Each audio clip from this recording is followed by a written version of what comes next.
kata aku sih setuju ya, karena aku yang perempuan sendiri ngelihat kayak gitu sedih ya. Karena dia kan itu guru ngaji ibarat seperti itu ya, tapi dia tidak bisa mencontohkan ke santri-santrinya itu yang yang harusnya guru itu lakukan ke santri itu seperti apa gitu. Kalau bisa dihukum kebiri tapi seumur hidup. Tidak setuju. Karena kasihan korbannya, terus kalau mati dia tidak merasakan kayak kalau mati ya udah, kalau dihukum kan dia ngerasain tuh kayak sengsaranya. Terus ya korbannya kan banyak, bukan cuma satu ya, jadi kayak kurang adil aja. Kalau menurut saya sih setuju. Sangat-sangat setuju. Ya hukuman berat lah, kebiri kalau satu orang kebiri lah. Ini 12 orang ya harus hukuman mati sih kalau menurut saya. Cocoknya mungkin hukuman matinya antara ditembak atau dikebiri. Hukuman yang pas mungkin ya langsung tembak aja, mending sih kayak gitu. Kalau dari aku sih hukuman seumur hidup. Kalau hukuman ringan nanti pasti ada tambah-tambahan orang-orang seperti itu lagi. Titik jerahnya ya seumur hidup ya atau hukuman mati.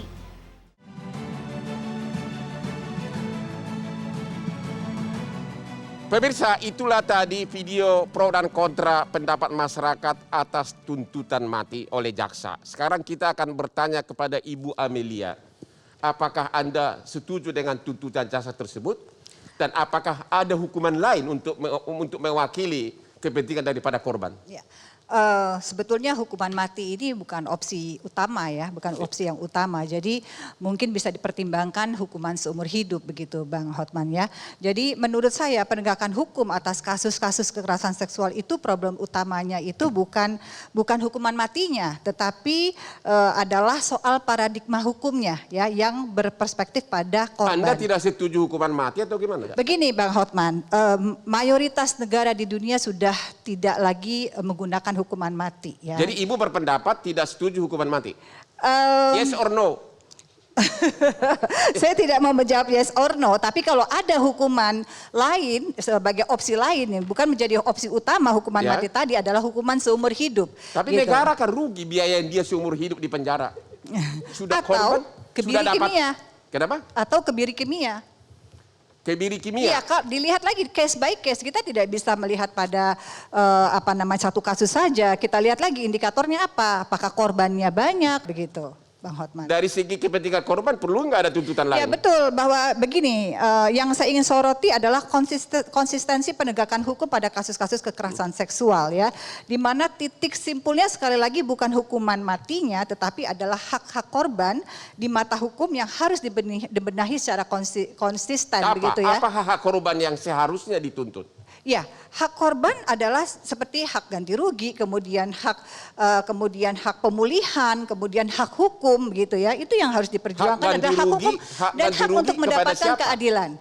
Hak ganti rugi kalau orangnya sudah dihukum seumur hidup, bagaimana dia bisa bayar?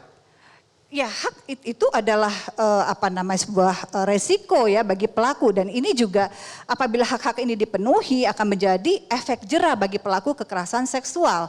Kita ketahui bahwa angka kekerasan seksual di Indonesia ini luar biasa tinggi sekali, dan kita saat ini sedang masuk ke dalam satu fase darurat kekerasan seksual. Apakah Anda percaya bahwa pelaku-pelaku ini kan relatif bukan kelas menengah ekonomi yang menengah ke atas, tapi yang biasa-biasa? Sehingga kalau disita pun rumahnya seperti tadi tuntutan jaksa tidak akan mencukupi ganti rugi kepada si korban. Ya, jadi saat ini di DPR sedang dibahas tentang rancangan undang-undang tindak pidana kekerasan seksual yang akan mengisi kekosongan hukum yang selama ini belum ada terhadap tindakan kekerasan seksual. Antara lain yang kosong apa? Antara lain itu adalah rehabilitasi terhadap pelaku.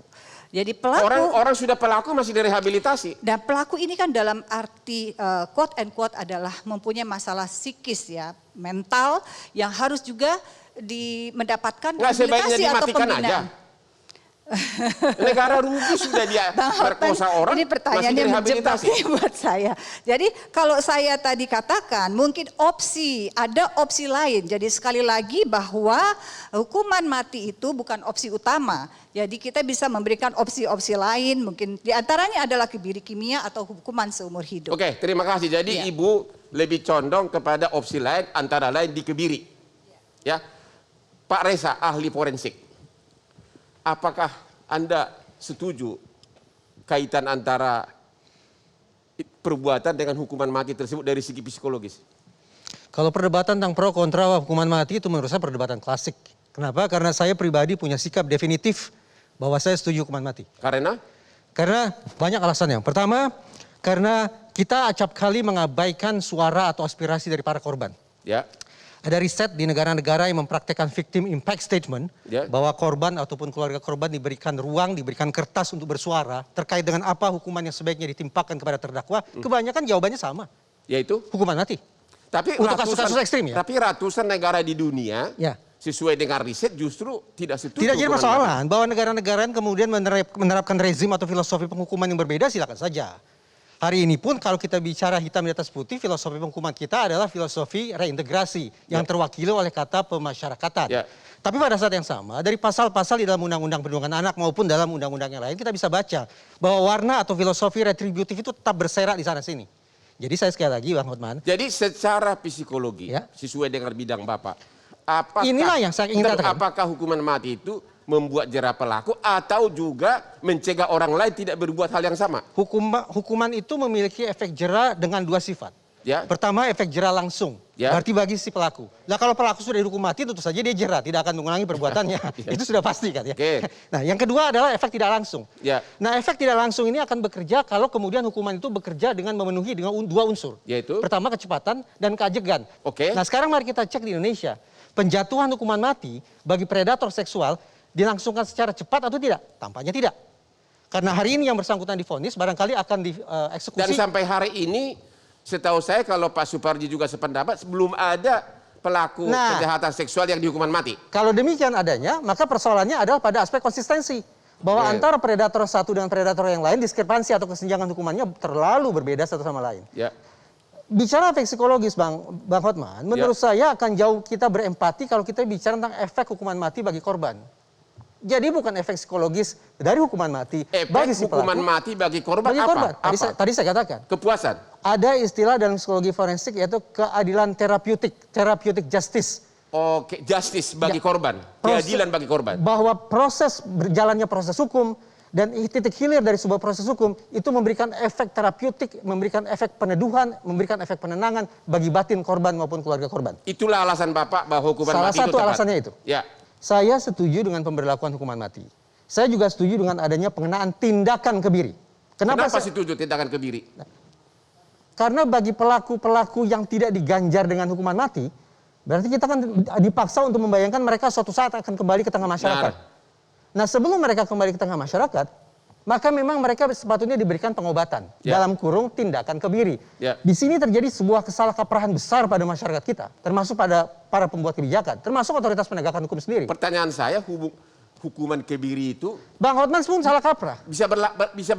dia dikebiri bisa bertahan berapa lama? Oh, Kalau cuma tergantung. dikebiri setahun, tahun kedua Tergantung, kumat lagi. tergantung jenis zat kimia apa yang dimasukkan ke dalam tubuh si pelaku. Ya. Tapi yang saya katakan, kita ini salah kaprah dengan menganggap bahwa hukuman kebiri itu sifatnya adalah melipat gandakan penderitaan. Sama sekali tidak. Kenapa? Silakan baca PP tentang kebiri. Ya.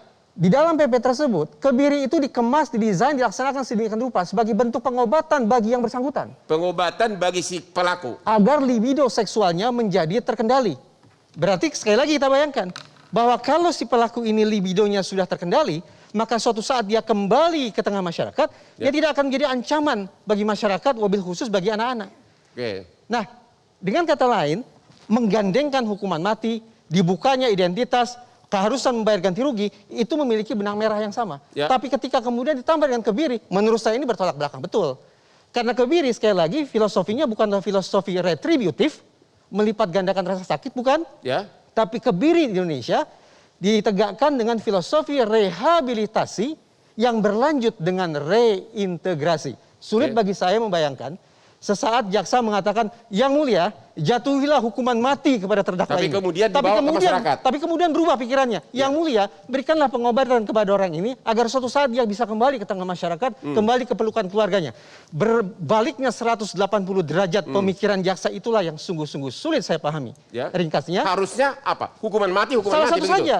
Kembali lagi, sebetulnya jaksa ingin menganut filosofi yang mana? Filosofi retributifkah atau filosofi Tapi kan Pak rehabilitasi. Suparji bilang tadi takutnya nanti di kasasi atau PK atau gerasi hukuman matinya dirubah jadi seumur hidup. Baik, kalau saya kan mengatakan begini. Ya. Akan terkirim pesan bahwa seolah-olah jaksa penuntut umum pun tidak sepenuhnya yakin terhadap proses kerja yang mereka sudah mereka lakukan. Dengan segala hormat saya ya. Oke. Nah, jadi sekali lagi, dibutuhkan ketegasan dari jaksa penuntut umum, dari otoritas penegakan hukum kita. Predator seksual, kasus demi kasus, akan kita sikapi dengan seperti apa? Filosofi retributif kah? Oke, Ataukah kalau gitu rehabilitasi to the point aja. integrasi? Kasus di Bandung, Ya. Anda maunya apa? Hukuman mati dan kebiri atau hukuman Bagi mati? kasus Heri Wirawan, hukuman mati. Itu sikap saya. Oke, pemirsa, kita istirahat dulu, akan kembali setelah headline berikut ini.